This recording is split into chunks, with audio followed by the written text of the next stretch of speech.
We're now 701 days into the Trump presidency, and we want to begin by recapping just 1 week in this administration. 1 week, apparently an administration unraveling from within. As probes expanded into more of the president's political business and foreign ties on Friday, a week ago today, his search for a new chief of staff failed, resulting in an interim pick, one who we found out had called Trump a, quote, terrible human being right before the 2016 election. On Saturday, the Secretary of Interior abruptly resigned, hoping to ward off investigations from the newly empowered House Democrats. That was followed by the president lashing out on Twitter, calling his former attorney a rat, and once again bashing the FBI. On Monday, the markets continued their slide into the worst December since the Great Depression. The Senate Intelligence Committee reported that social media posts by Russians aimed at helping Trump continued into his administration, this time attacking Robert Mueller. Monday also saw indictments in a Turkey scheme involving former National Security Advisor Michael Flynn, who on Tuesday was accused by a judge of selling out his country and warned to cooperate with a lot more with the special counsel or face jail time.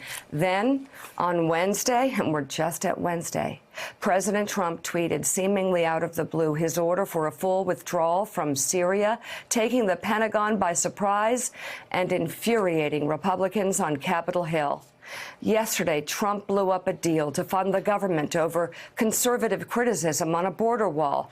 And that brings us to the Secretary of Defense resigning in protest of the president's worldview, the first time that has ever happened. It was an incredible week.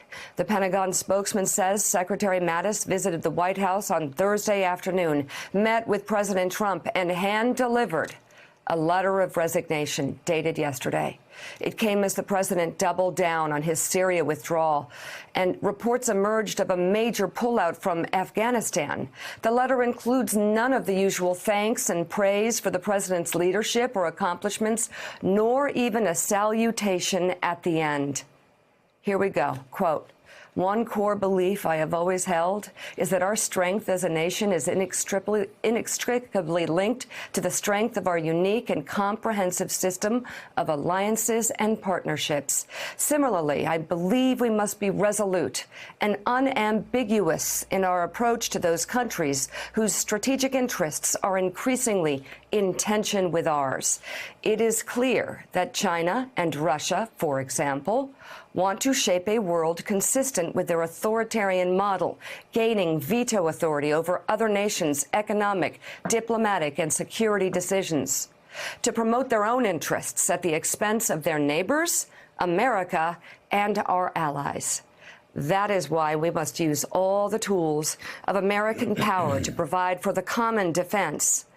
My views on treating allies with respect and also being clear-eyed about both malign actors and strategic competitors are strongly held and informed by over 4 decades of immersion in these issues. Because you have the right to have a Secretary of Defense whose views are better aligned with yours on these and other subjects, I believe it is right for me to step down from my position. Mattis gave an end date for his tenure of February 28th. Admiral Stavridis, your reaction to yesterday's vertiginous events and the departure of James Mattis? You know, I've known Jim Mattis for decades, of course, and when he was a colonel, his call sign was not Mad Dog. His actual call sign was Chaos, which stands for Colonel has an outstanding solution. It was an affectionate term for a full colonel who flew around the battlefield and inflicted chaos on his opponents. That's a pretty appropriate word for today, and I think the thing to key in on here is that letter.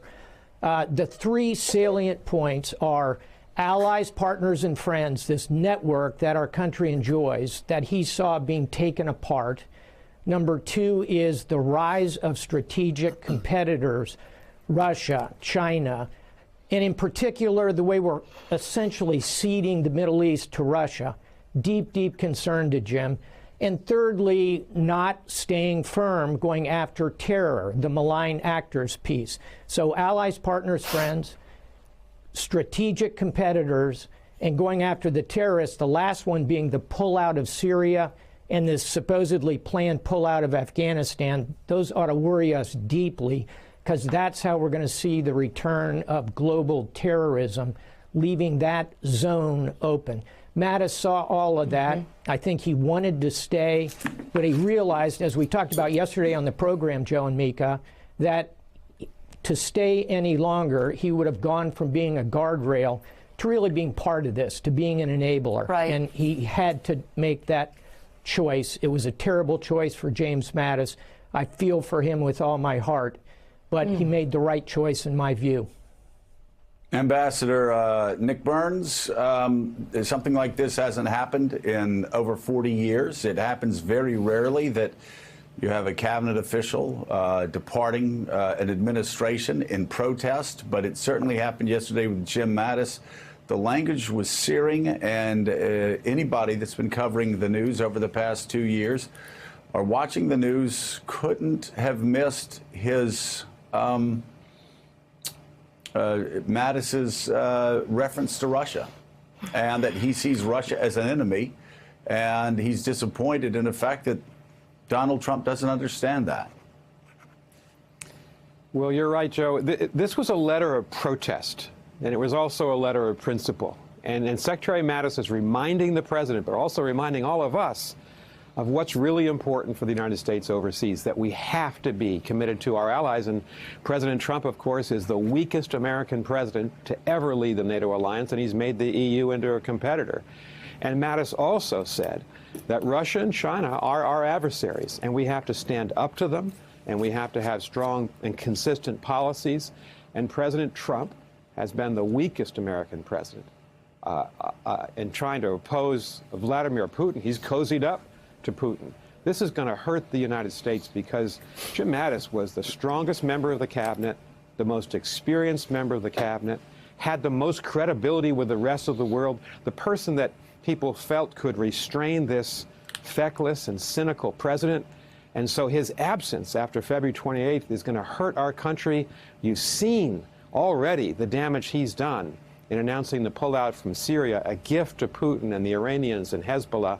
And now this damage to Afghanistan, to our policy where he's cut the legs out from Zal Khalilzad, our negotiator, trying to get the Taliban to compromise with us. Why would they compromise with us when they know we're going to be leaving both in Afghanistan and Syria? So a very consequential loss for us.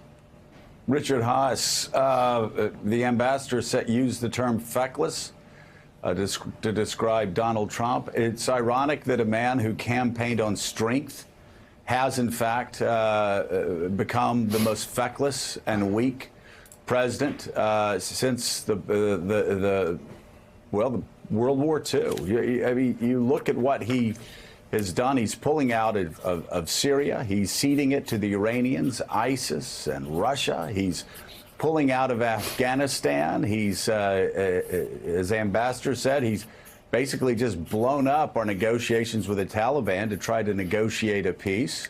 And he sent a message of weakness across the globe, so much so that now the North Koreans are saying that they're going to back away from any general deals that they had made with this White House before. What is next? Well, you know, it's often said that truth is the first casualty in war. Well, the first casualty of the Trump foreign policy is America's reputation, Joe. And any reputation we had for dependability, for reliability, has been shredded. What we're doing to the Kurds will be, case one. More broadly, Afghanistan may be two. We've already had the problems with our closest allies in Europe. But I think, when others look at us, including the North Koreans, I wouldn't be shocked if in the next couple of days we saw a North Korean proposal that would link some promise on getting rid of some of their nuclear weapons or missiles to massive reductions in the American troop presence in South Korea. And this is all, and Donald Trump, for all I know, might be tempted by it. He's always seen the costs and burdens of American leadership as outweighing the benefits. So on one level, this is totally consistent with what I think is a seriously flawed and misguided worldview.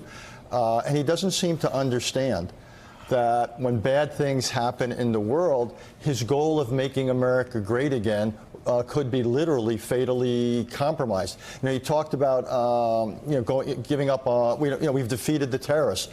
Well, terrorists are not defeated. There's no Battleship Missouri signing ceremony in the war against ISIS or anybody else. They will reconstitute. And last time they came after us from Afghanistan, could be Afghanistan again, could be Syria, could be 25 other places. So this is an ongoing process, and essentially he wants to opt out again in this misguided idea that we can be safe here at home.